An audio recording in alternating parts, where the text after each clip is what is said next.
నమో ఈశ్వర అని చెప్పి నమస్కరిస్తూ స్వామి అయినప్పటికీ కూడా మా బాబుకి ఎటువంటి లోటు రానివ్వకుండా ఇప్పటికీ కూడా మహోన్నతమైనటువంటి విధానంలో స్వామి ఆశీర్వదిస్తూ ప్రతి వారం కూడా ఆశీర్వదిస్తూ చక్కటి విధానంలో తీసుకొస్తున్నారు. స్వామిని హృదయపూర్వకంగా క్షమించమని కోరుతూ ఈ అవకాశం ఇచ్చినటువంటి స్వామికి హృదయపూర్వక కృతజ్ఞతలు తెలియజేస్తాం.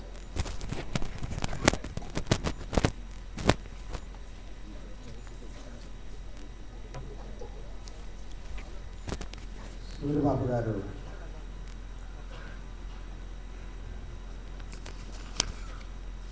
తన ఐహిక నిరసనం అనే ప్రసంగంలో ఈ ఐహిక సుఖాలను విడనాడి అలాగే మనం నిర్వర్తించవలసిన గృహ వాస్తు ధర్మాన్ని తూచా తప్పకుండా నిర్వహిస్తూ ఈ పీఠాధిపతులు ప్రబోధించే ఆ మంత్రాన్ని మననం చేసుకుంటూ మనం ఏ విధంగా ముక్తి మార్గాన్ని ప్రయాణించగలమనే విషయాన్ని చక్కగా వివరించారు.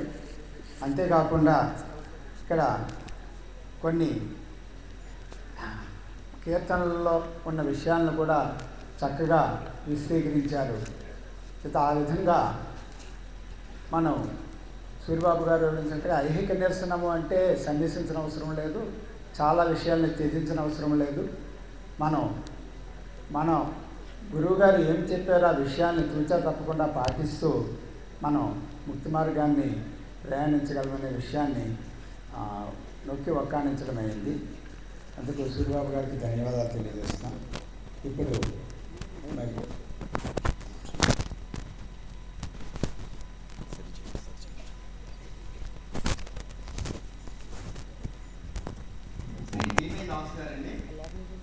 రమేష్ గారు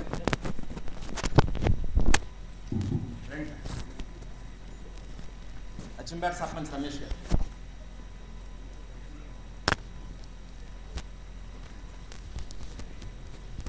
రండి సార్. వారు అనేక సామాజిక సేవా కార్యక్రమాలు నిర్వహిస్తూ స్వామి యొక్క కృపకు పాత్రలు అవుతున్నారు. స్వామి వారికి కూడా వచ్చినటువంటి వారికి కూడా ప్రసాదాన్ని అందజేస్తుంది. ఎంపీపీ మాజీ మండల పరిషత్ అధ్యక్షులండి, కాకినాడ రూరల్ మండలం మాజీ మండల పరిషత్ అధ్యక్షులు శ్రీ వివై దాస్ గారు వారి బృందం స్వామిని దర్శించుకుంటున్నారు.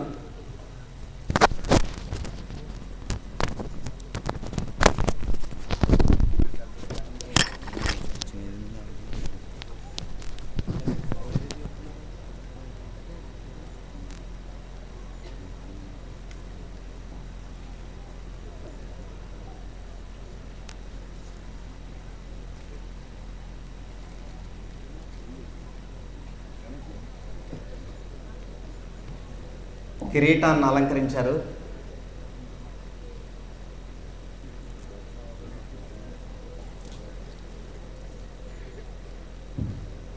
స్వామి తత్వజ్ఞానం మాసపత్రిక ప్రసాదాన్ని బహుకరిస్తున్నారు.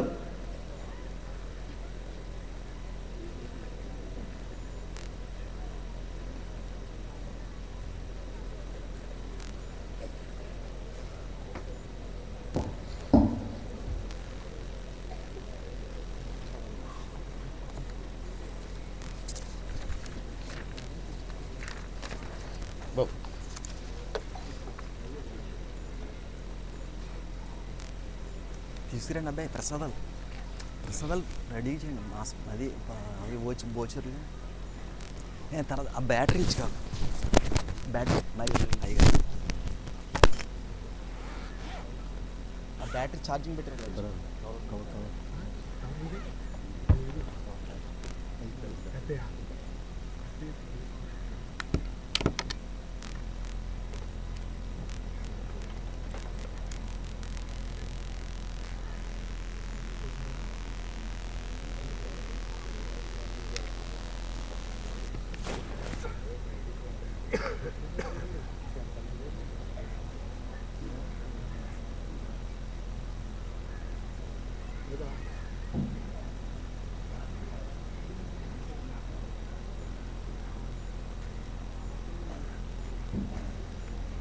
కొద్ది క్షణాల్లో స్వామి ప్రసంగం ప్రారంభమవుతుంది.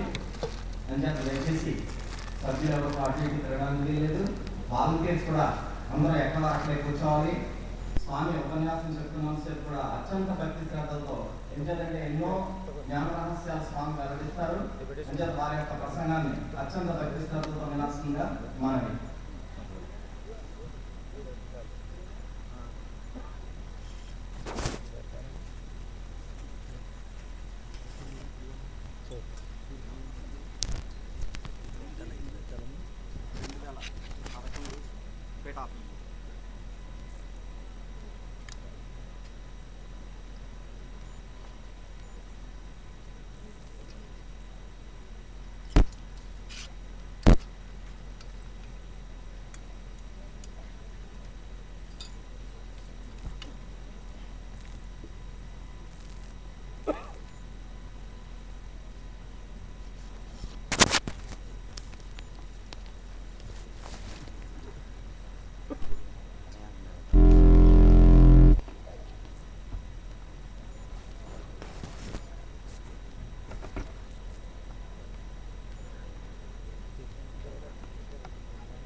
శ్రీ విశ్వవిజ్ఞాన విద్య ఆధ్యాత్మిక పీఠ సభా సభ్యులకు, సభ్యతలకు, అతిథులకు, పత్రికా పాత్రికేయులకు నా హృదయపూర్వక మనస్సు వాంఛలు.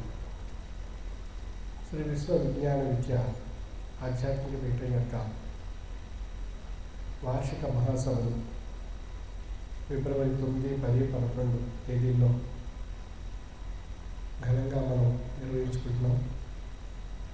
ప్రతి సంవత్సరం కూడా ఈ మహాసభలు నిర్వహించుకుంటూ సద్గురువుల యొక్క పూర్వ పీఠాధిపతుల యొక్క దివ్య అద్భుతమైనటువంటి ఆశీర్వాదాన్ని పొంది ధరిస్తున్నటువంటి కాలం. ఈ మహాసభలు ఎప్పుడు వస్తాయి అని చెప్పి ఎదురు చూస్తూ కాలగమనంలో, జీవనయానంలో ధ్యానం చేస్తూ స్వామి సన్నిధానానికి చేరుకుంటున్నాం. ఆ చేరినటువంటి సమయంలో మనం పొందేటువంటి ఆనందం, సంతోషం మన యొక్క మనస్సుని ఆహ్లాదపరుస్తూ, ఆనందపరుస్తూ, తన్మయత్వం పరుస్తూ మనలో ఒక ఉత్కృష్టమైనటువంటి తాత్విక చింతన జ్ఞానాన్ని ప్రసాదిస్తూ మనలో ఉండేటువంటి జడత్వాన్ని తొలగింపు చేసుకునేటువంటి మౌనమైనటువంటి అవకాశం సద్గురువు నుండి మనం పొందగలుగుతున్నాం. అటువంటి మౌనమైనటువంటి కాలం ఈ వార్షిక మహాసభలు ప్రతి సంవత్సరం మనం జరుపుకుంటున్నాం. ఈ మహాసభల యొక్క నాంది ఏ విధంగా ఏర్పడింది, ఏ విధంగా ఇది ఏర్పడ్డాయి అని మనం పూర్వ చరిత్రలోకి వెళ్ళినట్లయితే 1928వ సంవత్సరం ఫిబ్రవరి 10వ తేదీన పంచమ పీఠాధిపతి బ్రహ్మర్షి మొహిద్దీన్ బాషా సద్గురువర్యుల యొక్క దివిని అలంకరించారు. వారు అగ్రనందనైనటువంటి షష్టమ పీఠాధిపతి పీఠాన్ని అధిష్ఠించి 1929వ సంవత్సరం ఫిబ్రవరి నెలలో 10వ తేదీన ఈ మహాసభలో ప్రారంభానికి నాంది పలకమైంది.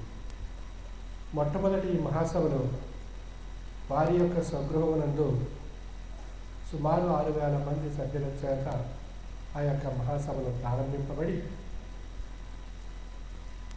అవి దినదినాభివృద్ధి చెందుతూ తదుపరి కాలంలో ఇప్పుడు మనం చెప్పుకోబోతున్నటువంటి పాత ఆశ్రమ ప్రాంగణంలో ఆ మహాసభలు వారి యొక్క కాలంలో ఆ ప్రదేశాన్ని పీఠానికి కల్పించి ఆ మహాసభలు అక్కడ నిర్వహించడం జరిగింది. తదుపరి ఈ మొయిద్దీన్ బాషా సద్గురువర్యులు 96 సంవత్సరములు వారు ఒక మహోన్నతమైనటువంటి ఆధ్యాత్మిక సందేశాన్ని మానవాళికి అందజేశారు. వారి తర్వాత వచ్చినటువంటి వారు షష్టమ పీఠాధిపతి ఉమర్ అలీ షా సద్గురువర్యులు 1885 నుండి 1945 వరకు వారి యొక్క జీవనయాత్రలో 60 సంవత్సరాల జీవనయాత్రలో వారు పీఠాన్ని 1928లో అధిష్ఠించి 1945 వరకు సుమారు 17 సంవత్సరాలు వారు పీఠాధిపతిగా ఈ మహోన్నతమైనటువంటి పీఠాన్ని ఈ మహాసభలను నడిపిస్తూ అనేక మంది శిష్యులను సాధకులుగా మార్చి మహోన్నతమైనటువంటి తపస్సును ప్రసాదించినటువంటి తత్వవేత్త, సాహిత్యవేత్త, రాజకీయవేత్త, ఆధ్యాత్మికవేత్త అయినటువంటి ఉమర్ అలీ షా సద్గురువర్యులు ఆ యొక్క పరంపరను కొనసాగిస్తూ ఆ పీఠం యొక్క తత్వాన్ని తదుపరి కాలంలో వారి అగ్రగణ్యులైనటువంటి హుసేన్ షా సద్గురువర్యులకు ఈ పీఠాన్ని అధిష్ఠింపజేసి వారి విధిని అలంకరించమైంది. వారు 1945 నుండి 75 వరకు ఈ పీఠాన్ని సుమారు 36 సంవత్సరాలు పైబడి ఈ పీఠాన్ని మహోన్నతమైనటువంటి ఆధ్యాత్మిక తాత్విక జ్ఞాన సందేశం చేత ప్రబోధింపజేస్తూ అనేక మంది శిష్యులు సాధకులుగా పరిణామ రూపంలో తెలియజేస్తూ మహోన్నతమైనటువంటి శాతత్వమైనటువంటి గ్రంథాన్ని రచించడం జరిగింది. ఆ విధంగా వారు 36 సంవత్సరాలు ఈ పీఠాన్ని తమ ఉన్నతమైనటువంటి ఆధ్యాత్మిక సందేశం చేత నడిపించబడింది. ఉమర్ అలీ షా వారు 17 సంవత్సరాలు, హుసేన్ షా సద్గురువర్యులు 36 సంవత్సరాలు. తదుపరి వారి అగ్రగణ్యులైనటువంటి మొయిద్దీన్ బాషా సద్గురువర్యులు మా తండ్రి గారు వారు 1981 పీఠాన్ని అధిష్ఠించి 89 వరకు 8 సంవత్సరాలు పీఠాన్ని అభౌతికమైనటువంటి తాత్విక జ్ఞాన స్వరూప యొక్క శక్తిచే అలరింపజేసి గ్రామాల్లో కూడా ఆ మహోన్నతమైనటువంటి తత్వాన్ని ప్రసాదం చేస్తూ అనేక వేల మంది సభ్యులు ఈ మహోన్నతమైనటువంటి తత్వాన్ని పొంది తరింపజేసుకునేటువంటి అవకాశాన్ని ప్రసాదించడం జరిగింది. ఆ విధంగా వారు 8 సంవత్సరాల పీఠాన్ని అధిష్ఠించడం జరిగింది. వారి తదుపరి అగ్రగణ్యునిగా 1989 సంవత్సరం 9వ నెల 9వ తేదీన ఈ పీఠాన్ని అధిష్ఠించి ప్రస్తుత పీఠాధిపతి నవమ పీఠాధిపతి అయినటువంటి నేను ఈ పీఠాన్ని అధిష్ఠించి ఇప్పటి వరకు సుమారు 21 సంవత్సరాలు ఈ పీఠం యొక్క ఆధ్యాత్మిక తాత్విక వార్షిక మహాసభలు మనం ఆ యొక్క స్వామి యొక్క సన్నిధానంలో తత్వాన్ని తరించేటువంటి అవకాశాన్ని మనం పొందుతూ ఉన్నాం.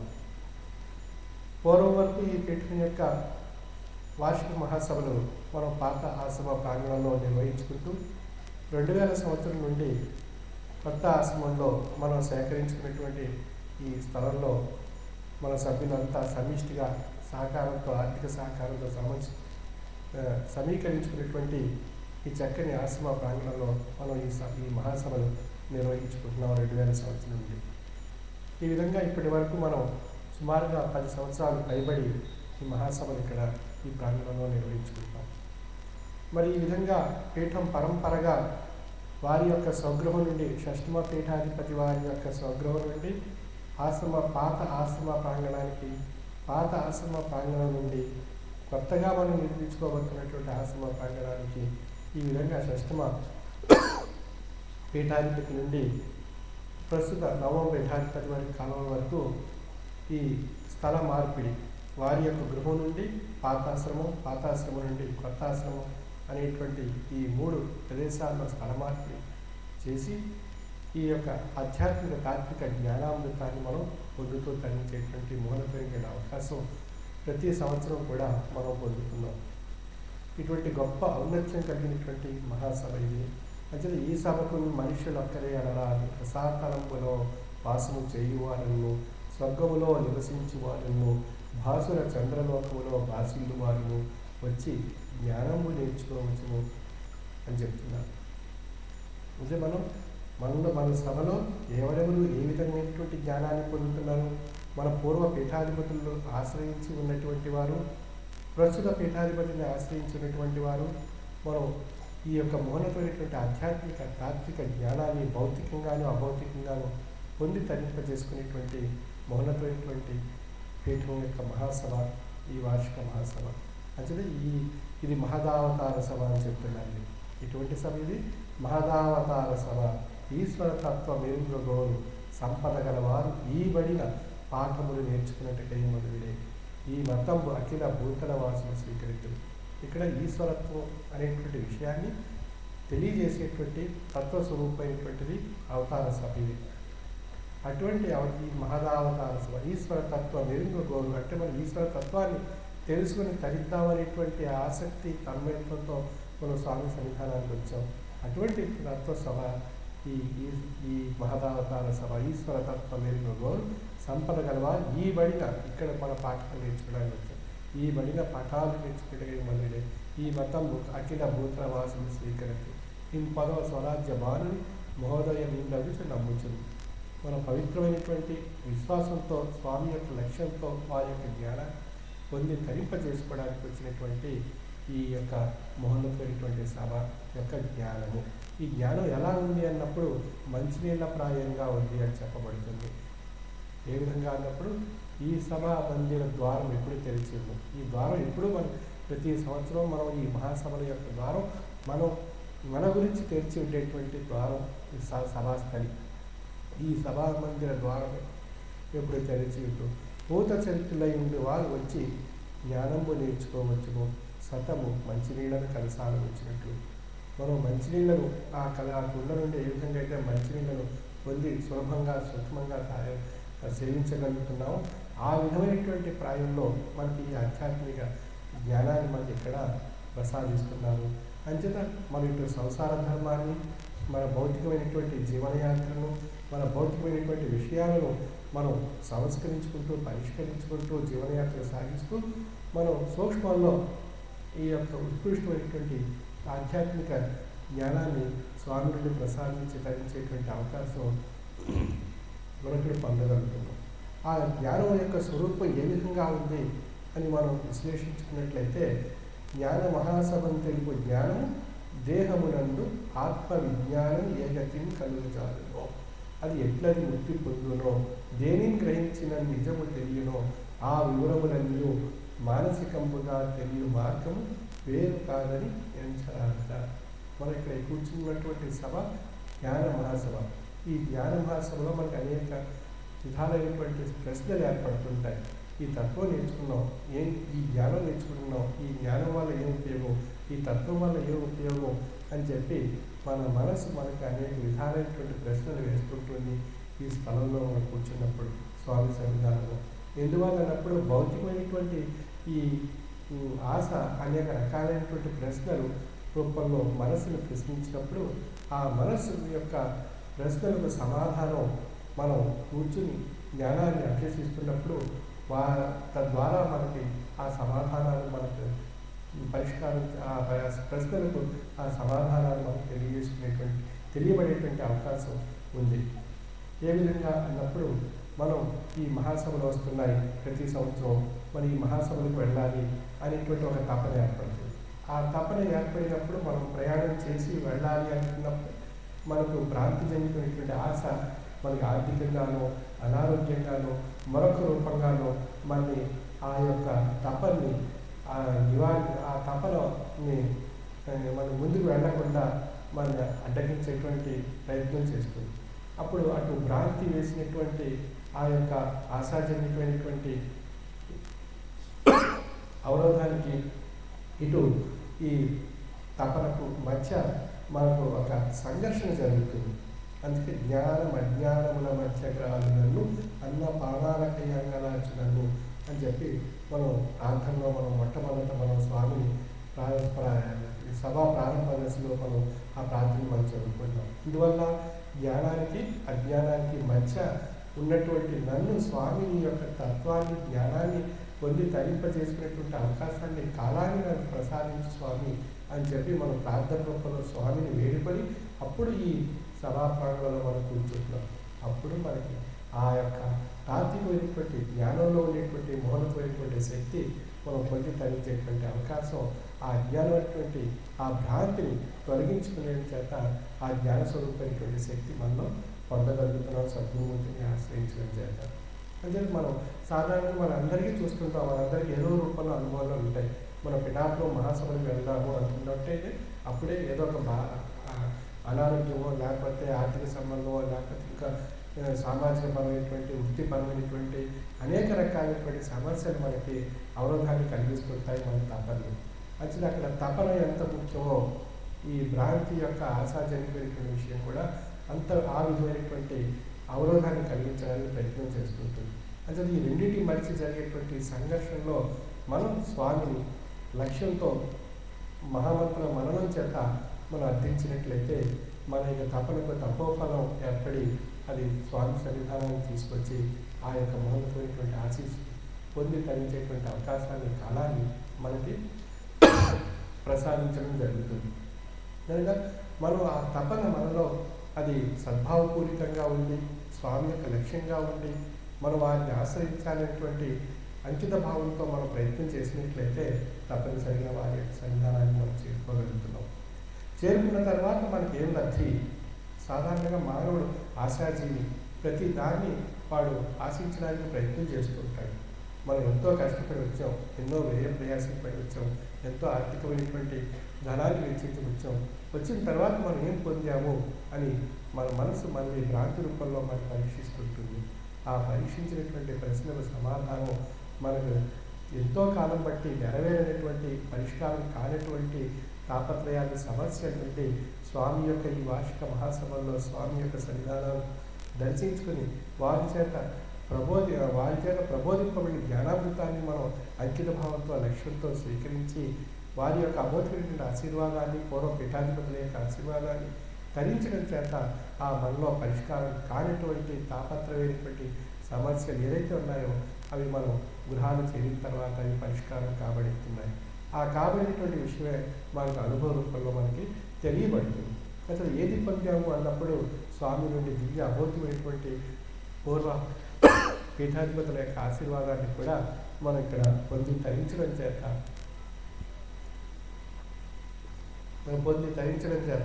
మనకు ఆ దివ్య భౌతికమైనటువంటి ఫలితాలు మనకు సిద్ధింపబడుతున్నాయి.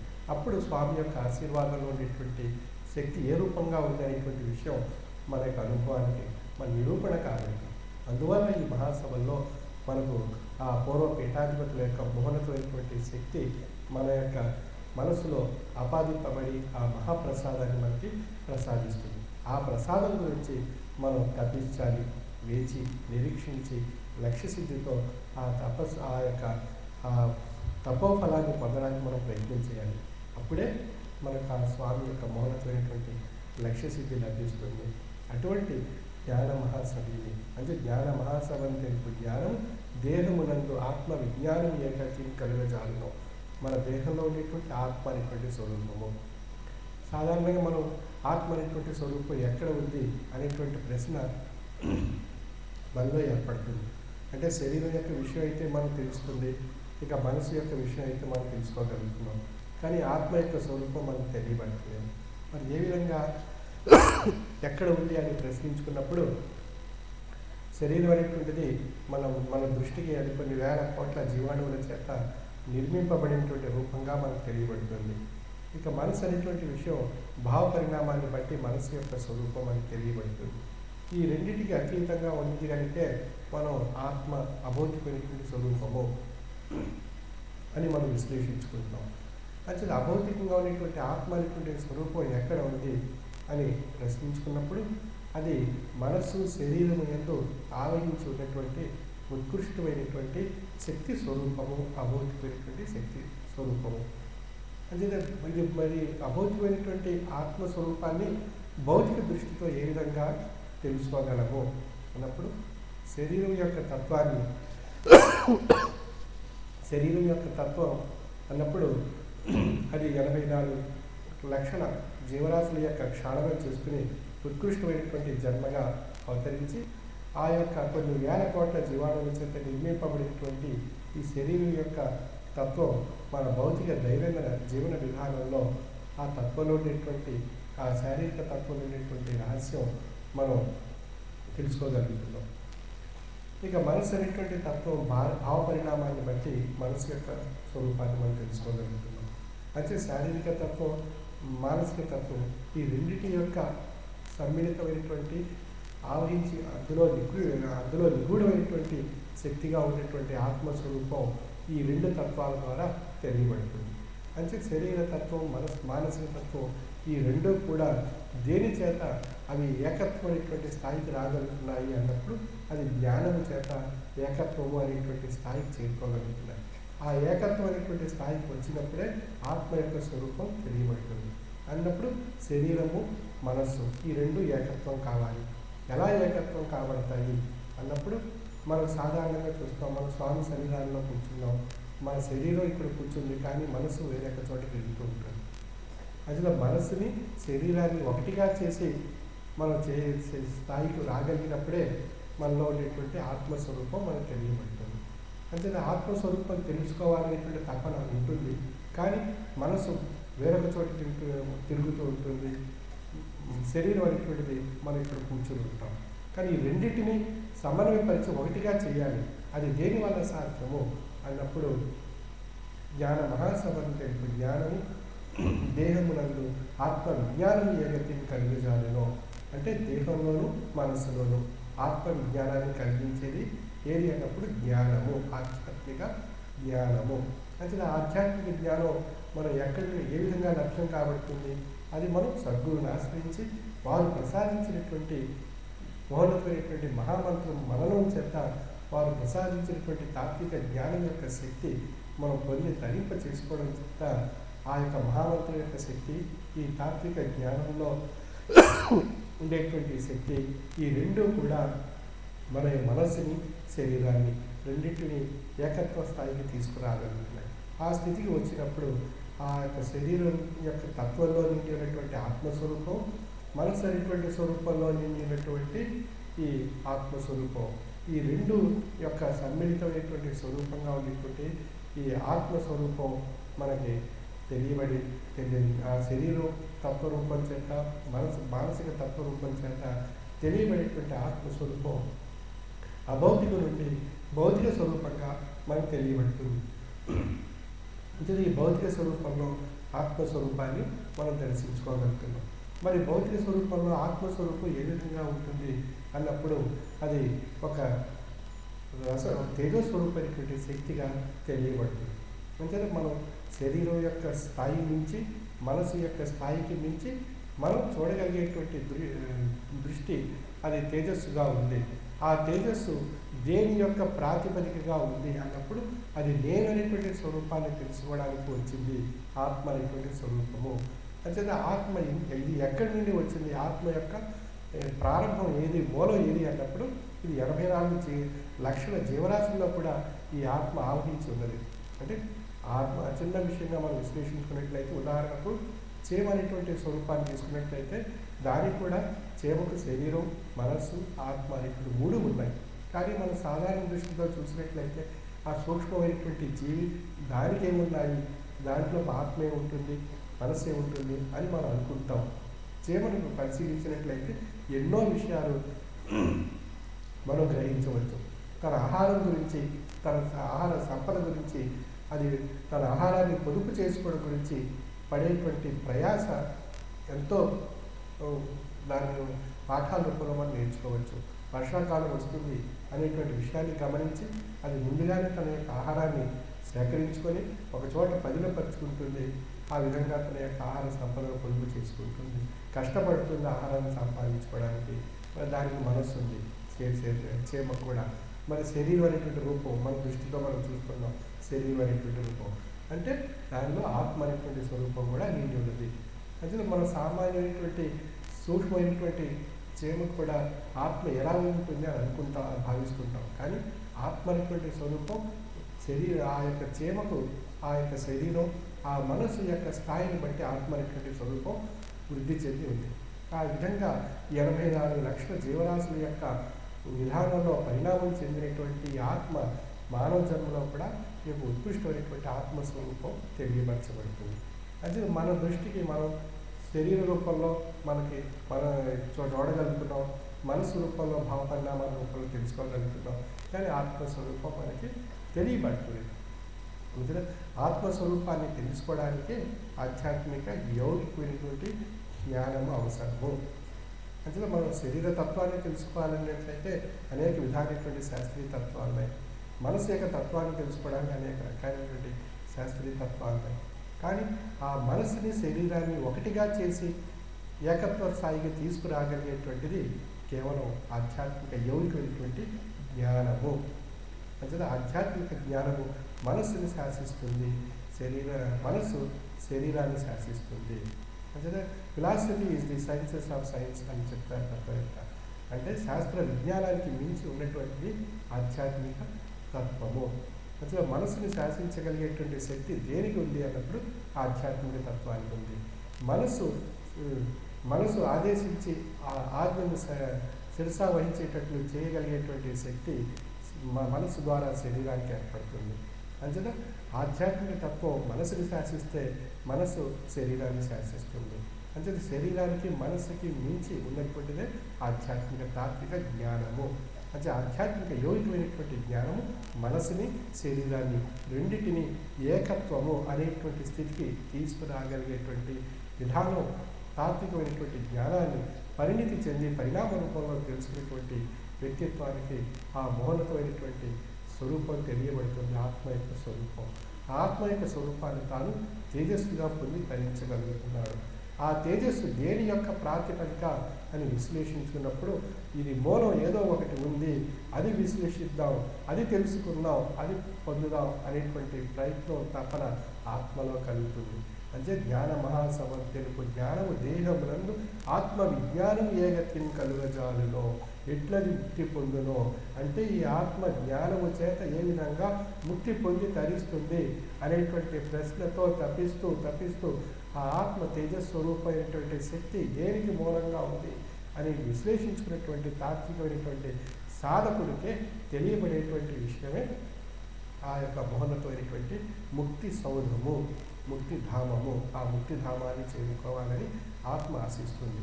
ఎందుకు ఆశిస్తుంది ఆత్మ అన్నప్పుడు ఈ 84 లక్షల జీవరాశులను క్షాళనం చేసుకుని వచ్చినటువంటి మానవ జన్మగా ఆవహించి ఉన్నటువంటి ఈ యొక్క ఆత్మ తన యొక్క జన్మను, తన యొక్క ఆత్మస్వరూప యొక్క పరిణామాన్ని ఆ తేజస్సు, ఆ యొక్క విరాట్ రూపం యొక్క తేజస్సుగా పరిణామం చెందాలి అని చెప్పి ఆశిస్తుంది. మన ఆహారం గురించి ఆశిస్తుంది మన శరీరం. ఎప్పుడు కూడా మనకు టైం అయిపోయింది, భోజనం చేయాలి అని చెప్పి మనం పరిగెడుతుంటాం. అలాగే మనసు ఎప్పుడు కూడా ఆరాటపడుతుంటుంది. దేని గురించి ఆరాటపడుతుంది? శాంతి కావాలి, తృప్తి కావాలి, సంతోషం కావాలి, సుఖం కావాలి, ఆరోగ్యం కావాలి, ఆయుష్ కావాలి అని చెప్పి ఈ మనసు ఆరాటపడుతుంటుంది. మనసు తన పని తను చేస్తుంటుంది, శరీరం తన పని తాను చేస్తుంటుంది. ఇద్దరు ఎవరికి వారి పనులు చేసుకుంటూ ఉంటారు ఈ యొక్క మానవులో ఉండేటువంటి ఆ రూపాలు. మరి ఆత్మ అనేటువంటిది కూడా అది కూడా ఆశిస్తుంది. కానీ మనం భౌతికంగా ఆలోచించాం ఆత్మ గురించి.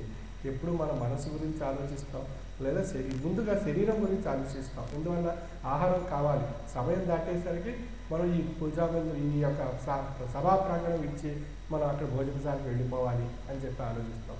1 గంట 2 గంటలు సద్గురుమూర్తి తత్వం చెప్తానన్నా కూడా ఆ శరీరం మాత్రం అంగీకరించదు. ఆకలి బాగా కలిగించి మళ్ళీ ఇక్కడి నుండి తీసుకుని ఆ భోజనశాలకు వెళ్ళేటట్లు చేస్తుంది. అంటే మనం అక్కడ ఏది చెప్పినా కూడా అంటదు మనకి. ఎందుకంటే ఆకలి అనేటువంటిది శరీరం ఆశిస్తుంది కనుక దానికి కావాల్సినటువంటి పదార్థం దానికి ఇచ్చేసినట్లయితే అది సంతృప్తి చెందుతుంది. తర్వాత తను ఏది చెప్తే అది వినడానికి సిద్ధమవుతుంది శరీరం. ఇక మనసు అనేటువంటి విషయం అది ఎప్పుడూ పరిగెడుతూనే ఉంటుంది. ధనం కావాలి, ఆయుష్ కావాలి, ఆరోగ్యం కావాలి, సంతోషం కావాలి లేదా ఇంకా మితిమీరినట్లయితే అది దురాశ రూపంలో అనేక రకాలైనటువంటి అరిషడ్ వర్గాల రూపంలో స్వార్థం, అహంకారం, అహంభావం, అసూయ, దేశం అనేటువంటి అనేక రకాలు సృష్టించుకొని తాను ఇంకా మించిపోవాలి అని చెప్పి అరిషడ్ వర్గాల యొక్క ఉద్రేకానికి మించి ప్రయాణం చేయాలి అని చెప్పి మనసు ఆశిస్తుంటుంది. అది పరిగెట్టేటువంటి విధానం, అది దాని యొక్క ప్రయాణం యొక్క వేగాన్ని మనం విశ్లేషించాలి అన్నట్లయితే ఈ భూమి సూర్యుని చుట్టూ తిరగడానికి 24 గంటలు పడుతుంది. సూర్యుని చుట్టూ ఈ భూమి తిరగడానికి 24 గంటలు పడుతుంది. అటువంటిది కొన్ని వేల లక్షల సమయానికి మించి సూర్యుని చుట్టూ తిరిగేటువంటి భూగ్రహానికి 24 గంటలు మించి భూగ్రహానికి మించి కొన్ని లక్షల సార్లు తిరిగేటట్లుగా మనసు ఆ విధమైనటువంటి ప్రయాణం చేస్తుంది. అంచేత అటువంటి మనసుని కట్టడి చేయాలి అన్నట్లయితే అది ఎంత కష్టతరమైనటువంటి విషయమో ఆ యొక్క తాత్వికుడికి. అంచేత మనసు ఎప్పుడూ కూడా అది ఆశిస్తుంది, అది ఆశాజనకమైనటువంటి విషయంగా ఉంది. అంచేత ఆశ లేకపోయినట్లయితే మనిషి జీవించలేడు. ఆశ ఉండాలి. ఆశ ఏ స్థాయి వరకు ఉండాలి? అది తృప్తిని, శాంతిని, సంతోషాన్ని, సుఖాన్ని, ఆయుష్ని, ఆరోగ్యాన్ని ప్రసాదించేటువంటి స్థాయి వరకు ఉన్నప్పుడే ఆశ యొక్క ఫలితం మనకు లభిస్తుంది. అది మించినట్లయితే మనకి దుఃఖానికి, నష్టానికి, వైరానికి, అనారోగ్యానికి, అశాంతికి, అలజడికి, ఆందోళనకు గురి చేసి ఆయుష్ని హరింపజేస్తుంది, అనారోగ్యం చేస్తుంది, ఆయుష్ని హరింపజేస్తుంది. ఈ యొక్క జీవితాన్ని జనజన్మలు పోయేటట్లు, ఈ మానవ జన్మ జనజన్మలు పోయేటట్లు చేస్తుంది. అందువల్ల మనకి ఏ ఫలం లభించదు. అంతేదా మనసు ఆశించేటువంటి ఆశ అనేటువంటిది అది పరిధిని దాటి వెళ్ళినట్లయితే నష్టం జరుగుతుంది. పరిధికి లోపల ఉన్నట్లయితే సంతోషం, సుఖము, శాంతి, ఆయుష్, ఆరోగ్యం మనకు లభిస్తాయి. అంచేత మనం ఎక్కువ కాలం జీవించాలని మనందరూ కోరుకుంటాం. ఎందువల్ల సంతోషంగా, ఆయుష్గా, ఆరోగ్యంగా జీవించాలని మనం కోరుకుంటాం. కానీ భ్రాంతి ఏం చేస్తుంటుంది? మనకి ఆశ ప్రేరేపింపజేస్తుంది. ఈరోజు ఒక మేడ కొన్నాం, 2 మేడ కొన్నాం, లేదా 4 ఫ్యాక్టరీలు కొన్నాం, 5 ఫ్యాక్టరీలు కొన్నాం, 100 ఎకరాలు కొన్నాం అని చెప్పి మన మనసుని పరిగెట్టడానికి, మన మనస్సుని అనేక రకాలైనటువంటి ఆశాజనక విషయాలు కల్పిస్తుంటుంది. ఆ కల్పించినటువంటి విషయాన్ని మనం పురస్కరించుకుని మనం అనేక రకాలైనటువంటి ప్రయత్నాలు మనం చేస్తూ ఉంటాం. అంటే అది పరిధి దాటిపోయింది. అక్కడ ఆశ పరిధి దాటిపోవడం చేత మనసు మన చేతుల్లో లేదు. అంటే ఆ మనసు పరిగెట్టేటువంటి ఆ పరిధిని దాటిపోవడం చేత మనం కోరుకున్నటువంటి ఆ సంతోషం, సుఖము, ఆయుష్, ఆరోగ్యం ఇవన్నీ కూడా మనకు లభించుకోలేదు. అది లభించకపోవడం చేత మనం ఏం చేస్తున్నాం? ఆ సద్గురువుల సన్నిధానానికో, ఆ దేవాలయానికో, ఆలయానికో, ఆ యొక్క సత్పురుషుల సన్నిధానానికో వెళ్ళి దర్శించుకుని నాకు గుప్పెడు శాంతి ప్రసాదించు స్వామి, గుప్పెడు సంతోషాన్ని, గుప్పెడు ఆనందాన్ని ప్రసాదించు స్వామి, ఇన్ని వేల కోట్ల రూపాయలు ఉన్నప్పటికీ నేను ఆహారం తినలేకపోతున్నాను, తృప్తిగా జీవించలేకపోతున్నాను అని చెప్పి వెళ్ళుకుంటాడు ఆ దురాశపరుడు. అప్పుడు అనిపిస్తుంది కాలం అనేటువంటి విషయం వాడిని ప్రశ్నిస్తుంది. కాలము పోవుచున్నది వడిగమ్మన పట్టగలేదు, మీరు రారేన నిజార్థము చదువరేనా, ప్రభాత ముహూర్త వింటిగాక వైతాళికులు ఏమి పాడుచు విధంగా మీరు చిన్నవారు, మీరేలా ప్రశాంతులై వినరు ఏటికి నేనరు బ్రహ్మతత్వము.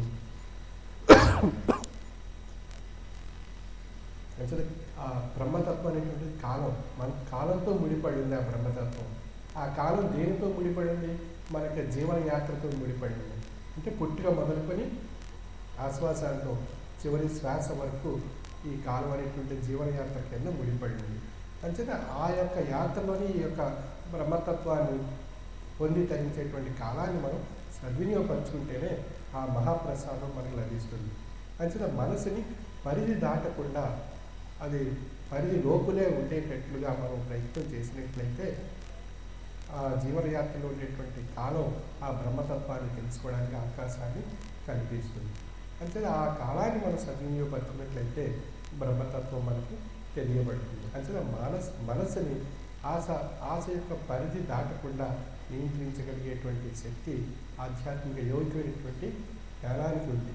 అంటే ఆధ్యాత్మిక యోగ్యమైనటువంటి జ్ఞానం మనసుని శాసిస్తుంది, మనసు శరీరాన్ని శాసిస్తుంది. అంచేత దీనిగా ఈ రెండింటికి అధిపతి అయినటువంటి వాడు ఆధ్యాత్మిక యోగ్యమైనటువంటి జ్ఞానాన్ని ప్రసాదించేటువంటి సద్గురువర్యులు. అంటే ఆ సద్గురువర్యులను ఆశ్రయించి వారు ప్రసాదించినటువంటి ఆత్మిక జ్ఞానామృతాన్ని మనం పొందినట్లయితే మనస్సు, శరీరము ఏకత్వము అనేటువంటి స్థాయికి రాగలిగేటువంటి అవకాశం ఏర్పడుతుంది. అప్పుడు మనలో ఉండేటువంటి ఆత్మ, మన శరీరం మనసు ఎంత ఆవహించినటువంటి ఆత్మస్వరూపము మన తేజస్వరూపంగా ఉంది. ఆ తేజస్వరూపమైనటువంటి ఆత్మ అనేటువంటి స్వరూపము అది ఎక్కడి నుండి వచ్చింది అన్నప్పుడు, ఎక్కడ నుండి వచ్చిందో ఎక్కడ కేగుట్టుగా ఉన్నాం, ఎవరీ నిత్య మెరుగు చెప్పుడుకు నేర్చిన వారలు కారు దాత్రియందు అక్కడ దీనికి మొదలు అంత్యము నిట్టి నటంచ దోచ ఈ పట్టిని జీవయాత్రకై ఉచిచు బోవుచు నుండి నందియు. ఈ ధాత్రిలో మానవ రూపంగా వస్తున్నాం, వెళ్ళిపోతున్నాం. ఏంటి దీంట్లో ఉండేటువంటి ఈ యొక్క భగవత్స్వరూపాన్ని ఏ విధంగా తెలుసుకుంటామని చెప్పి పారసీక తత్వవేత్త అయినటువంటి ఉమర్ ఖయ్యామ్ ఆ భగవంతుని యొక్క అన్వేషణలో ప్రశ్నించడం జరిగింది. ఆ విధంగా ఈ ఆత్మజ్ఞాని స్వరూపిగా ఆత్మస్వరూపాన్ని ఏకత్వం అనేటువంటి శరీరం మనస్సుని ఏకత్వం అనేటువంటి స్థాయికి తీసుకొచ్చినటువంటి ఆ సాధకుడి యొక్క ఆత్మస్వరూప జ్ఞానిగా పరిణామం చెందినటువంటి ఆ సాధకుడు ప్రశ్నించుకుంటున్నాడు. ఈ శరీరం మనస్సు ఈ యొక్క ధాత్రిలో ఈ భూమిపై వచ్చాయి, దీని యొక్క అంచపరిణామం అనేటువంటి ఆత్మ ఏది పొంది తరించాలి అనేటువంటి విషయాల్లో ఆ తాత్వికుడు ప్రశ్నించుకున్నట్లుగా తన తేజస్వరూపమైనటువంటి ఆత్మ తను ప్రశ్నిస్తుంది. అప్పుడు తను ప్రశ్నించుకున్నప్పుడు ఆ ప్రశ్నలోనే తాననేటువంటి గుణరహితమైనటువంటి పదార్థము అది నేను అనేటువంటి విషయంగా తెలుసుకొని ధరించగలిగితేనే అదే అహం బ్రహ్మస్మి, నేను బ్రహ్మస్వరూపిగా అయితేని, నేనేటువంటి స్వరూపం నీలోనే ఉంది, దర్శించుకో అని చెప్తుంది. అదే బ్రహ్మతత్వం. ఆ బ్రహ్మతత్వం పొందినటువంటి ఆత్మస్వరూపమే ముక్తి స్వరూపము. అసలు ఆ ముక్తిని పొంది తరింప చేసుకోవడానికి ఆత్మ ఎప్పుడూ ఆశిస్తుంటుంది. అంటే జనజన్మలకు పోకుండా 84 లక్షల జీవరాశులను క్షాళనం చేసుకుని కేవలం చేసుకుని వచ్చినటువంటి జన్మ ఇది ముక్తిని పొందడానికి వచ్చింది తప్ప ఇది జనజన్మలకు పోవడానికి రాదు. అంచేత ఈ యొక్క ఆత్మ ముక్తిని పొంది తరింప చేసుకునేటువంటి మహోన్నతమైనటువంటి ఆత్మస్వరూపమైనటువంటి జ్ఞానాన్ని ప్రసాదించేటువంటి సద్గురువులను ఆశ్రయించినట్లయితే ఆ యొక్క ముక్తి అనేటువంటి మహాప్రసాదం ఆత్మకు లభిస్తుంది. మనసుకు మనకు తృప్తి అనేటువంటి ప్రసాదం ఆ జ్ఞానము చేత. అంటే ఆత్మ ఈ యొక్క ఆత్మయోగికమైనటువంటి జ్ఞానం మనసుని శాసిస్తుంది. అందుకే మనం ఈ మనస్సు ఈ ఆత్మయోగికమైనటువంటి జ్ఞానం చేత మనసుకు తృప్తి అనేటువంటి ప్రసాదం మనకు లభిస్తుంది. ఆ తృప్తి అనేటువంటి ప్రసాదం చేత మనస్సు శరీరానికి ఆయా ఆజ్ఞలు ఆజ్ఞాపిస్తుంది. ఎటువంటి ఆజ్ఞలు? మనసుని ఆజ్ఞాపించేటువంటి ఆజ్ఞల్లో ఆశ పరిధి దాటకుండా సుఖంగా సంతృప్తిగా సంతోషంగా ఆరోగ్యంగా ఉండేటువంటి లక్షణాలు ఆయా కార్యకలాపాలు సాగించేటువంటి శరీరానికి ఆదేశాలు అందజేస్తుంది. అప్పుడు శరీరం దాని యొక్క మనసు యొక్క ఆదేశాలను అనుసరించి శరీరం కార్యకలాపాలు సాగించగలుగుతుంది. అంతేనా? శరీరము, మనస్సు, ఆత్మ ఈ మూడు కూడా ఏకత్వ స్వరూపమైనటువంటి స్థాయికి వచ్చినటువంటి స్వరూపం యొక్క ఉత్కృష్టమైనటువంటి విధానమే ముక్తి అని చెప్పబడుతుంది. అంచేత ఆ శరీరము, మనస్సు, ఆత్మ అనేటువంటిది ఒక రసస్వరూపమైన తేజస్సుగా మారిపోతున్నాయి. ఆ నేనైనటువంటి స్వరూపంగా తెలియపరచబడుతుంది. అంచేత శరీరము, మనస్సుని, ఆత్మని ఈ మూడు కూడా మన యొక్క మానవ జన్మలో నిండి ఉన్నాయి. కానీ మన భౌతిక దృష్టితో చూసినట్లయితే శరీరాన్ని చూస్తున్నాం, మన యొక్క భౌతిక దృష్టితో మనసుని భావ పరిణామాలతో చూడగలుగుతున్నాం. ఈ రెండింటిని మన భౌతిక దృష్టితో తెలుసుకోగలుగుతున్నాం కనుక అదే భౌతికమైనటువంటి వాదంగా నాస్తికమైనటువంటి రూపంలో మనం అనేక రకాలు ప్రశ్నించుకుని హేతువాద రూపంలో మనం అనేక రకాలైనటువంటి ప్రశ్నలు వేసుకుంటాం.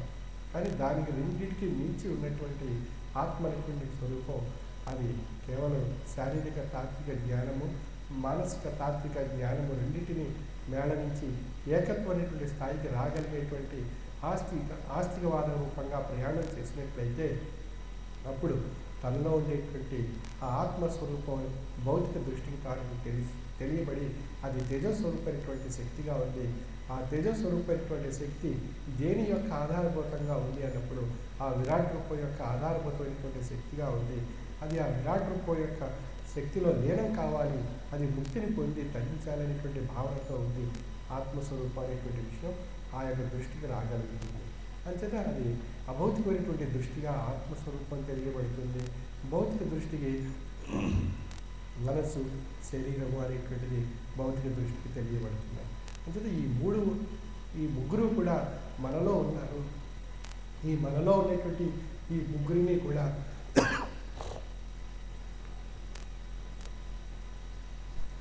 మనలో ఉండేటువంటి ఈ ముగ్గురిని కూడా మనం తెలుసుకోవాలి. అందులో ఆ ముగ్గురిని తెలుసుకోవడం గురించే మనకు ఆధ్యాత్మిక తాత్విక జ్ఞానము అనేటువంటిది మహాప్రసాదం మన సద్గురువుని ఆశ్రయించి పొంది తరించినప్పుడే ఆ మహాఫలం మనకి లభిస్తుంది. అందులో ఆ మహాఫలంలో ఉండేటువంటి ఆ జ్ఞానామృతాన్ని పొంది తరింప చేసుకోవడానికి మనం వార్షిక మహాసభలకు సద్గురుమూర్తి యొక్క సన్నిధానానికి చేరి వారు ప్రసాదించేటువంటి తత్వాన్ని పొంది తరించాలి అనేటువంటి భావనతో మనం ఇక్కడికి వచ్చాము. ఆ భావాన్ని స్వామి మనకి ప్రసాద రూపంలో, మనకి ఆశీర్వాద రూపంలో మనకి ప్రసాదిస్తున్నారు. శరీరానికి ముక్తి, మనసుకు తృప్తి, ఆత్మకు ముక్తి అనేటువంటి ఆ 3 ఫలాలు మనం ఇక్కడ పొందగలుగుతున్నాం. ఆ పొందినటువంటి మహాఫలాల యొక్క స్వరూపం మన యొక్క అనుభవంలో మనకి నిరూపణ కాబడుతుంది. అంటే మనం ఎప్పుడూ శరీరం యొక్క వృత్తి గురించి ఆలోచిస్తాం. ఇంకాపోతే మనం మనస్సు ద్వారా మనం అనేక రకాలైనటువంటి ఆశ్చర్యమైనటువంటి విషయాలు ఆశిస్తుంటాం. అంటే ఈ 2 మనం సర్వసాధారణంగా భౌతికమైనటువంటి విధానంలో ప్రతి మానవుడు ఆలోచించేటువంటి విషయాలు. ఈ 3వ విషయం గురించి ఎవరు కూడా ఆలోచించడం అనేటువంటిది మనం ఆ స్థాయికి వెళ్ళి మనం ప్రయాణం చేయడం. ఎందువల్ల ఇదంతా అసాధ్యంగా కనిపిస్తుంది భ్రాంతి. అది మనసుని మైమరిపింపజేస్తుంది. అందుచేత దానివైపే మనం దృష్టి పెడతాం తప్ప ఆ జ్ఞానం చేత ఆత్మ ముక్తిని పొంది తరింప చేసుకోవాలనేటువంటి విషయం వైపు మనం దృష్టి పెట్టం. ఎందువల్ల ఆశ మనని మరిపింపజేస్తుంది, మనస్సుని ఆ స్థాయికి వెళ్ళకుండా మనం. అంచేత భ్రాంతి, మాయా, సైతాను అనేటువంటిది అవి మనసుని మనల్ని మరిపింపజేయడం చేత మనం ఆ స్థాయికి వెళ్ళలేకపోవడం చేత మనం ఆ యొక్క భ్రాంతిని తొలగించుకోవడానికి మనం ఆధ్యాత్మిక యోగుడైనటువంటి జ్ఞానాన్ని ప్రసాదించేటువంటి సద్గురువారి యొక్క సన్నిధానాన్ని మనం చేరుతున్నాం. అంటే ఆ సద్గురువారి యొక్క సన్నిధానాన్ని చేరి పొందినటువంటి జ్ఞానము, వారి యొక్క అభౌతికమైనటువంటి ఆ ఆశీర్వాదమైనటువంటి శక్తి యొక్క స్వరూపం మన యొక్క అనుభవంలో మనకి తెలియపరచబడుతుంది. అసలు ఈ అనుభవంపై మోసి ఉన్నటువంటి తత్వము శ్రీ విశ్వ విజ్ఞాన విద్య ఆధ్యాత్మిక పీఠం యొక్క తత్వము. అందుచేత ఇది సామాన్యమైనటువంటి ఈ భౌతిక కాలంలో ఉండేటువంటి ఈ వస్త్రధారణకు కానీ, లేదా కనికట్టు విద్యలకు కానీ, క్షుద్ర దేవతోపాసన స్వరూపమైనటువంటి విషయాలకు కానీ అతీతంగా ఉండేటువంటి తత్వం శ్రీ విశ్వ విజ్ఞాన విద్య ఆధ్యాత్మిక పీఠం యొక్క తత్వం. అంటే ఇక్కడ మహత్యాలు సాధారణంగా మనం ఆ గురుగారు ఏ మహత్యం చూపెడతారు, ఈ గురుగారు ఏ మహత్యం చూపెడతారు అని చెప్పి మనం అన్వేషణ చేస్తుంటారు. ఆ శిష్యులు, ఆ సభ్యులు, ఆ యొక్క సాధకులు, వారి యొక్క జీవనయాత్రలో. అది ఇక్కడ మహత్యాలు అనేటువంటిది మనకి స్వామి మన యొక్క మహామంత్ర రూపంలో మనం పొంది తరించినటువంటి అభౌతికమైనటువంటి స్థితి, అది మౌనమైనటువంటి శక్తి మన యొక్క శరీరానికి, మనసుకి ప్రసాదించి మనలో ఉండేటువంటి తాపత్రయాలను తొలగించి మనలో ఉండేటువంటి తాపత్రయాలను తొలగించి మన అనుభవంలో మనకే నిరూపణ చేస్తుంది. ఆ మన అనుభవంలో మనకు నిరూపణ చేసినటువంటి విషయమే మహత్యము అని చెప్పబడుతుంది. అంటే మనకి ఏదో కష్టం ఉంటుంది, బాధ ఉంటుంది, దుఃఖం ఉంటుంది, లేదా ఏదో విషయం ఉంటుంది పరిష్కారం, అది భావిస్తూ ఉంటుంది. అక్కడ మనకు కావాల్సింది ఏది, మనసుకి ఉపశమనాన్ని కలిగించేటువంటి శక్తి కావాలి, అది ఆ పరిష్కారం కావాలి. తద్వారా ఉపశమనం ఏర్పడుతుంది. ఆ ఉపశమనం చేత అప్పుడు మనకి అనుభవంలో ఈ యొక్క సమస్య పరిష్కారం కావాలి, ఈ దుఃఖం నివారింపబడింది, ఈ విధంగా ఆరోగ్యం చేకూరింది అనేటువంటి విషయం సంతృప్తి మనసులో ఏర్పడుతుంది. ఆ మనసులో ఏర్పడడం చేత మనకి ఆ కలిగినటువంటి అనుభవపూర్వకమైనటువంటి స్థితియే మనకు ఆ స్వామి నుండి మనం మహామంత్ర రూపంలో పొందినటువంటి మహత్యము. ఇంకా అది మన యొక్క అనుభవంలో మనం నిరూపణ కాబడింది కాబట్టి అది మహోత్కృష్టమైనటువంటి మహత్యం కింద మనకు తెలియపరచబడుతుంది. అంటే ఇక్కడ గారడీ విద్యలకు, కనికట్టి విద్యలకు, లేదా అనేక రూపాలుగా ఈనాటి సమాజంలో ఉండేటువంటి ఈ భౌతికమైనటువంటి స్వరూపాలుగా ఉండేటువంటి మహత్యాలకు తాగు లేదు ఈ యొక్క తత్వంలో. అసలు మన స్వామి మన సామాన్యమైనటువంటి వస్త్రధారణలో మన స్వామి మనం ఒక కుటుంబ సభ్యులుగా మనం ఉండి చక్కని ఆ యొక్క మౌనటువంటి ఆధ్యాత్మిక తాత్విక జ్ఞానాన్ని పొంది తరించేటువంటి కాలాన్ని ఒక వసుదైక కుటుంబం కింద మనం ఆ యొక్క తాత్విక జ్ఞానాన్ని మనం పొంది తరిస్తున్నాం. అందులో మన ఏది కుటుంబం అన్నప్పుడు అతి పవిత్రతో, మహాప్రేమ గరిమతో గ్రావిడి ఇవే చుట్టాలు మాకు. అతి పవిత్రమైనటువంటి ఆత్మను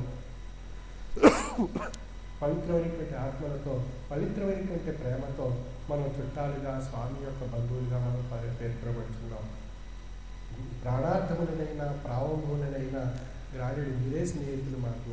మనం స్వామి యొక్క స్నేహితుడిగా, మన బంధువుగా మనం పొంది తరించేటువంటి విధానంగా మన యొక్క జీవనయాత్ర మనం సాగిస్తున్నాం. జ్ఞాన సాధనల చేత, ధ్యాన నిష్టల చేత ధనరేడు మీరే సోదరులు మాకు. అంటే మనం ఎటువంటి ఒక సోదరీ భావంతో మనం ఈ కుటుంబంలో ఒక చక్కని జీవితాన్ని మనం గడుపుతున్నాం. ఇక పుణ్యశీలమందు, పూజ్యభావమందు వర్ణింప దేవతలు మీరే మాకు.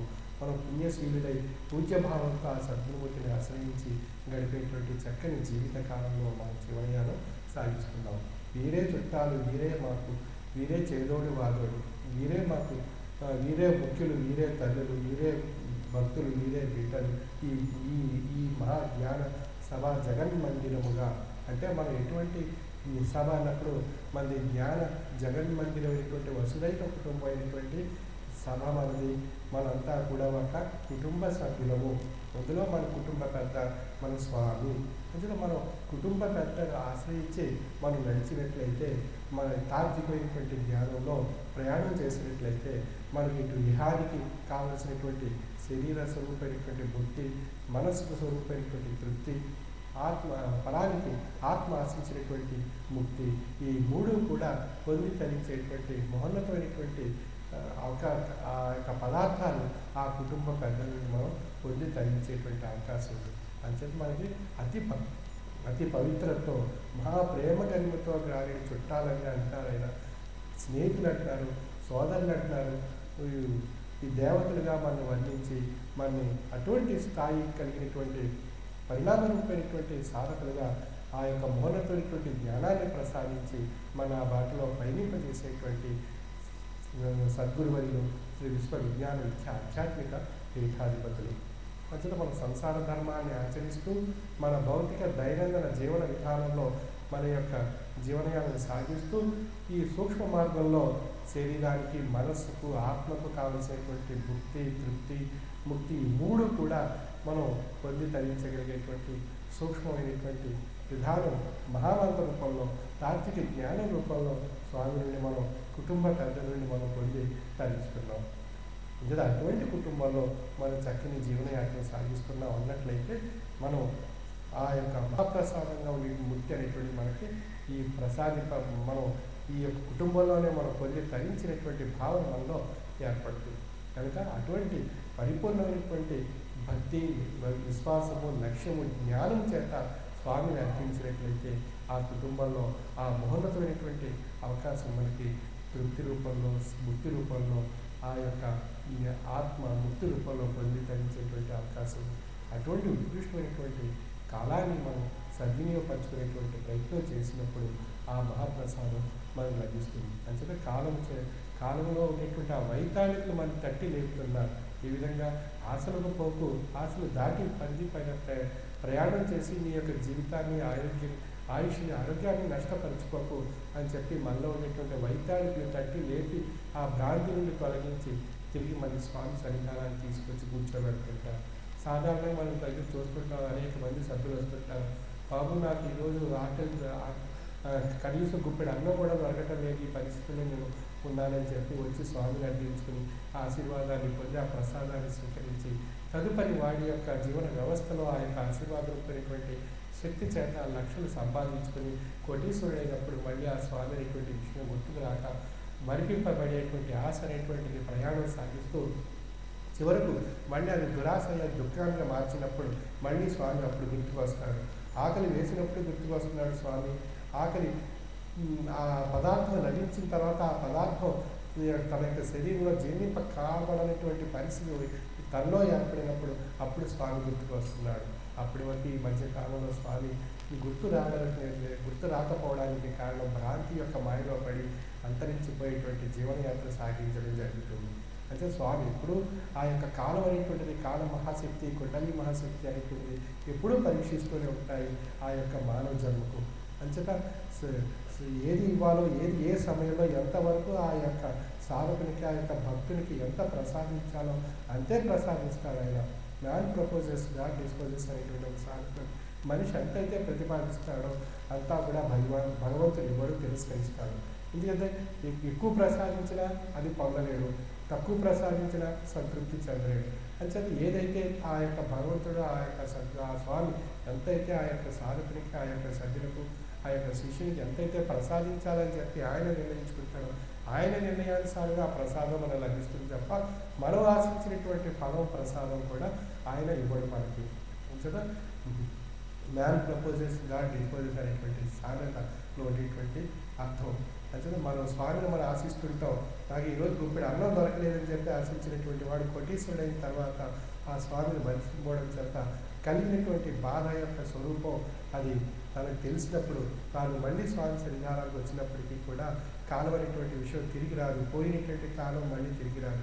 ఈరోజు ఈ క్షణం గడిచిపోయినటువంటి కాలం మళ్ళీ తిరిగి రాదు. అంచేత ఆ కాలాన్ని మనం తిరిగి పొందలేము. ధనాన్ని అయితే తిరిగి పొందవచ్చు కానీ కాలాన్ని తిరిగి పొందలేము. అంచేత స్వామిని ఆ సమయంలో వేడుకున్నటువంటి ఆ ప్రసాదం ఆ రోజు లభించింది.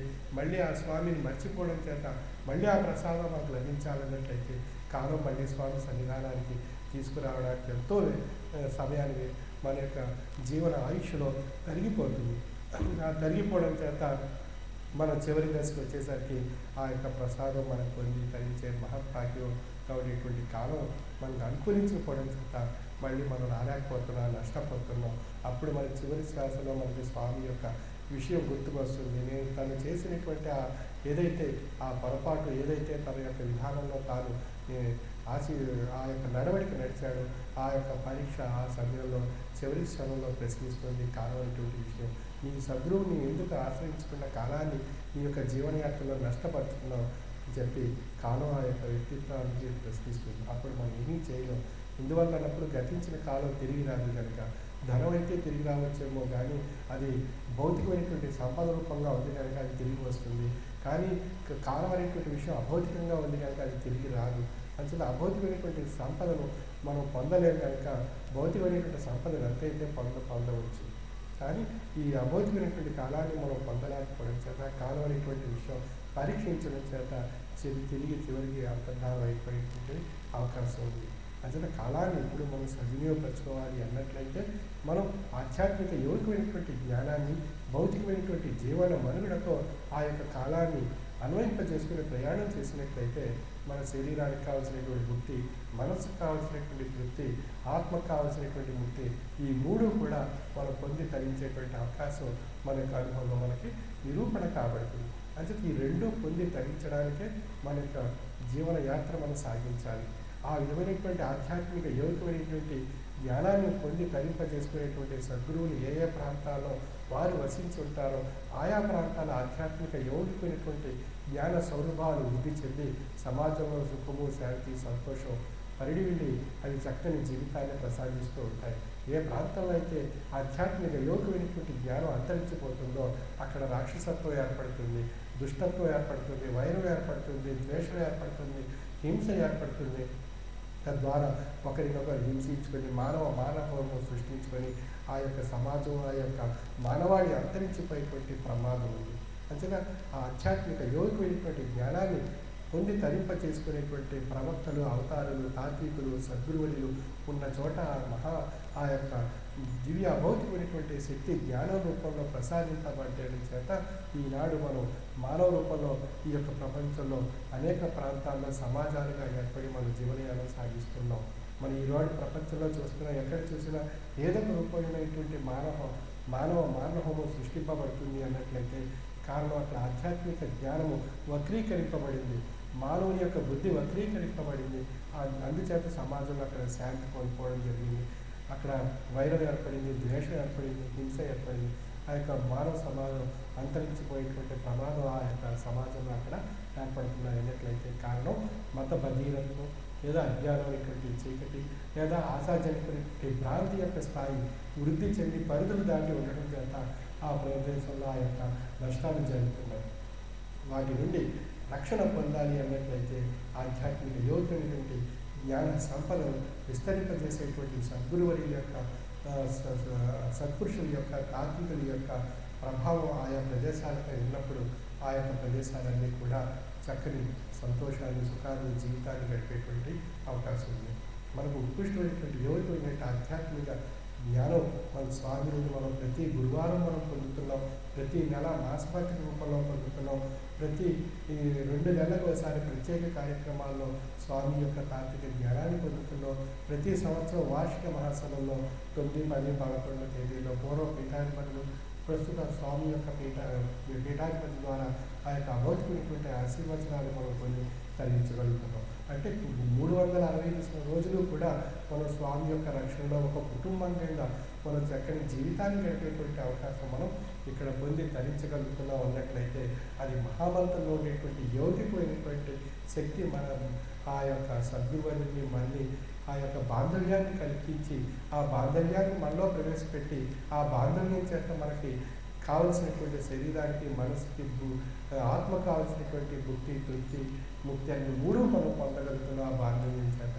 అంటే ఆ మహామంత్రాన్ని మనం మననం చేసుకుంటూ ఉన్నట్లయితే ఆ మహామంత్రం యొక్క శక్తి మన యొక్క మనసులో ఆ యొక్క జీవాణిని ప్రేరేపింపజేసి గురుస్వరూపమైనటువంటి శక్తిని మనలో ప్రసరింపజేసి మంత్రమే గురువు, గురువే మంత్ర స్వరూపం అనేటువంటి లక్ష్యభావం చేత మనం పయనించేటట్లు చేస్తుంది. అటువంటి ఉత్కృష్టమైనటువంటి యోగికమైనటువంటి మహామంత్రాన్ని మనం ప్రతిరోజు ఉదయం లేచి లేవగానే 11 సార్లు, రాత్రి నిద్రపోయే సమయంలో యొక్క మహామంత్రాన్ని 11 సార్లు మననం చేసుకున్నట్లయితే గురువే మంత్రం, మంత్రమే గురు స్వరూపంగా ఉన్నటువంటి మహత్తరమైనటువంటి యోగికమైనటువంటి శక్తి మనం ప్రతిరోజు పొందవచ్చు. ఆ ప్రతిరోజు పొందేటువంటి యోగికమైనటువంటి శక్తియే తపస్సు. అంటే సంసార ధర్మాన్ని ఆచరిస్తూ తపస్సు చేయగలుగుతున్నటువంటి శక్తి మన యొక్క పీఠంలో మనకు అనుభవం మనకు నిరూపణ కాబడుతుంది. నిజంగా తపస్సు అనగానే మొత్తం ఈ సంసారాన్ని మన యొక్క భౌతికమైనటువంటి జీవితాన్ని సర్వం త్యాగం చేసి ఏదో ఒక ప్రదేశానికి వెళ్ళి తపస్సు చేయడం అనేటువంటి విధానం కాదు మన యొక్క తపస్సు యొక్క విధానం. అంటే మన యొక్క విధానం ఏది అన్నప్పుడు ఆ యొక్క మహామంత్రాన్ని ప్రతిరోజు ఉదయం లేచి లేవగానే 11 సార్లు, రాత్రి నిద్రపోయే సమయంలో 11 సార్లు యొక్క మహామంత్రాన్ని మనం చేసుకోవడమే మన తపస్సు. ఆ తపస్సు ఆచరించినట్లయితే మన ఇహానికి పరానికి కావాల్సినటువంటి ఆ 3 పదార్థాలు మనకి ఆ యొక్క మానవ జన్మకు ప్రసాదిస్తున్నారు.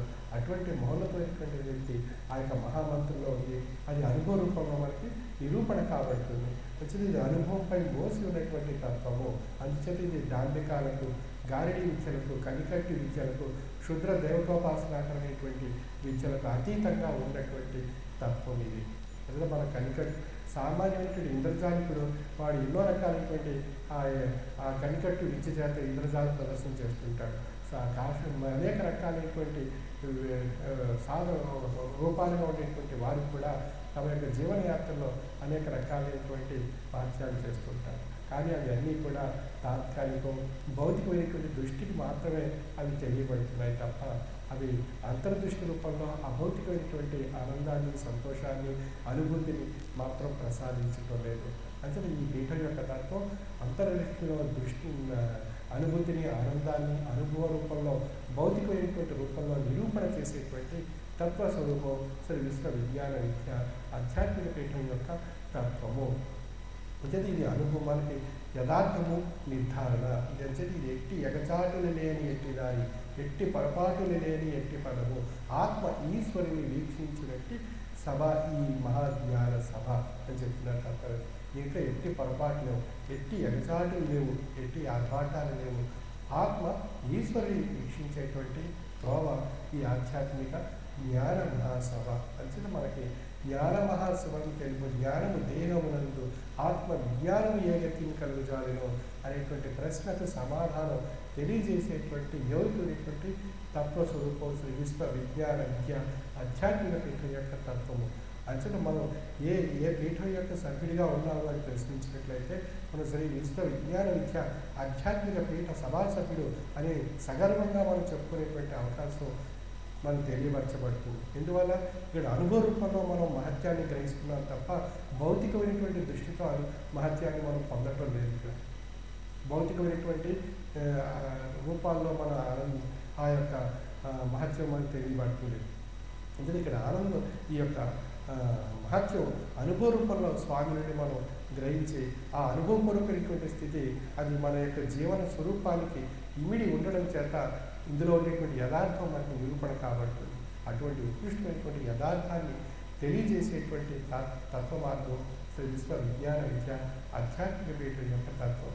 అటువంటి ఉత్కృష్టమైనటువంటి మహాసభలు ఇది అంటే ఈ సభా మందిర ద్వారము ఎప్పుడూ తెరిచి ఉండు. పూత చరిత్రలై ఉండి వారు వచ్చి జ్ఞానము నేర్చుకోవచ్చును. సతము మంచినీళ్లను కలసాలను ఉంచినట్లు ఎంత సూక్ష్మంగా ఉంది చూడండి తత్వం.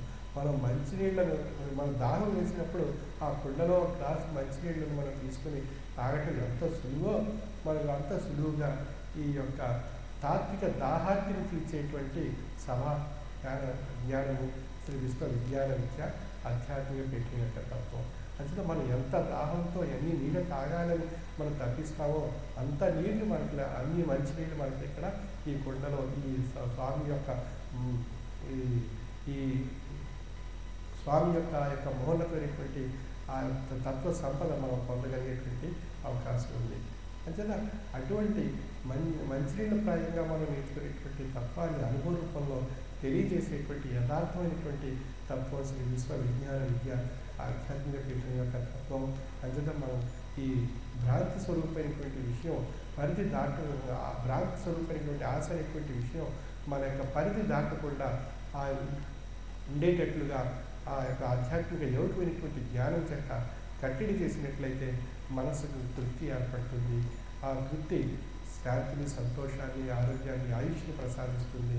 తద్వారా శరీరం జీవనయాత్రలో అనేక రకాలైనటువంటి ఫలాలు పొంది జీవనయాత్ర సాగించగలుగుతున్నాడు. అంచేత శరీరం, మనస్సు రెండు ఏకత్వం అనేటువంటి స్థాయికి రాగలుగుతున్నాం. అప్పుడు ఆత్మ అనేటువంటి స్వరూపం తెలుసుకోగలుగుతున్నాం. ఆత్మ అది తేజస్సు స్వరూపంగా ఉంది అనేటువంటి భౌతికమైనటువంటి దృష్టి కలిగి తన యొక్క జన్మస్థానమైనటువంటి ఆ విరాట్ రూపంలో లీనం కావాలని ఆశించేటువంటి ఆ పదార్థం లక్ష్యం కాబడుతుంది. అటువంటి ఉత్కృష్టమైనటువంటి సూక్ష్మమైనటువంటి తపోఫలాన్ని ప్రసాదించేటువంటి తత్వం శ్రీ విశ్వ విజ్ఞాన విద్య ఆధ్యాత్మిక పీఠం యొక్క తత్వం. అంచేత మనం తప్పించినప్పుడే ఆ తపోఫలం లభిస్తుంది. మనం ఆశించి లక్షలు సంపాదించాలనుకున్నప్పుడు ఆ లక్షలు ఏ విధంగా అయితే పొందుతున్నామో ఇక్కడ తప్పించి తపోఫలం గురించి ఆశించినట్లయితే ఆ ఫలం మనకు లభిస్తుంది.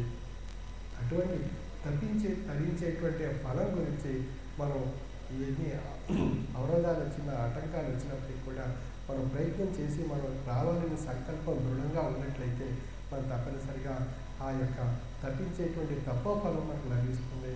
ఆ తపోఫలమే ముక్తి, తృప్తి, శరీరం, మనస్సు, ఆత్మను లభించేటువంటి మహాఫలాలు ఇక్కడ పొందగలుగుతున్నాం.